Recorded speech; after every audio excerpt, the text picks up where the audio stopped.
Welcome to DTV. I'm joined with Brian Royal in the lead up to the Round 8 clash against the Sydney Swans at the SCG. When Brian's off us today, just mixing it up a bit. And Brian, first of all, had the review against the Hawks, which was last Friday night. I guess what's been learned from that most of all?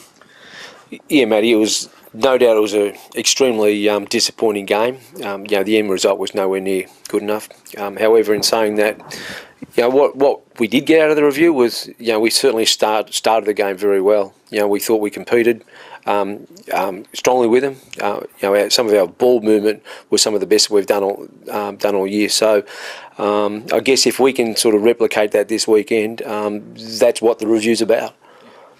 This week against the Swans, another tough clash on the road. They've lost their last two, but started the season on fire. How do you go about taking on the Swans up there? Yeah, well, Sydney are obviously, coming off the loss last week, they're going to be very determined, and certainly playing back at the SCG, it certainly makes it a strong contest for both sides.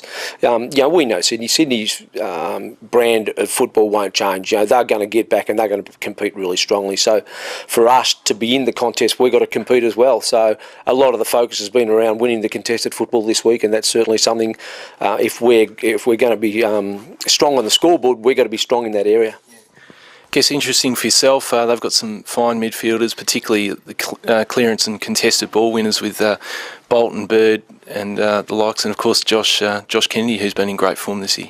Yeah, they have, and as I said, their midfielders certainly have got some quality players in there, and Kennedy has been outstanding. He's clearly their best contested football winner. But in saying that, they've got some good talent around that.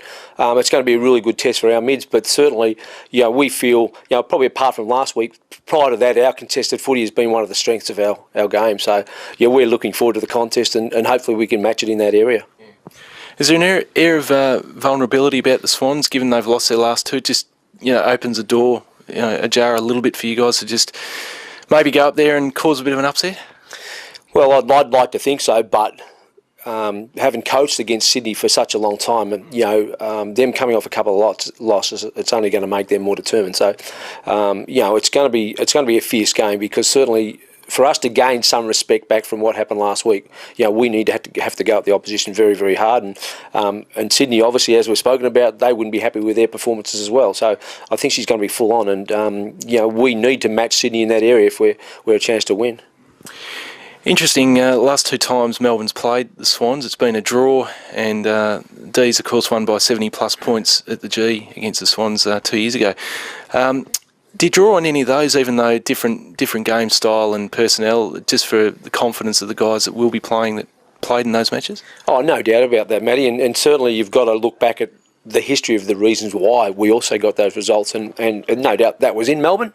So we're playing in Sydney, so it could be a little bit different, but certainly in the manner, and I won't go into the details that we're going to play the footy, but I've obviously stated that it's going to be contested ball footy. But certainly apart from that, we need to make sure that when we move the ball swiftly, and they've got to defend that as well. So it's always tough, a tough game playing Sydney, but again.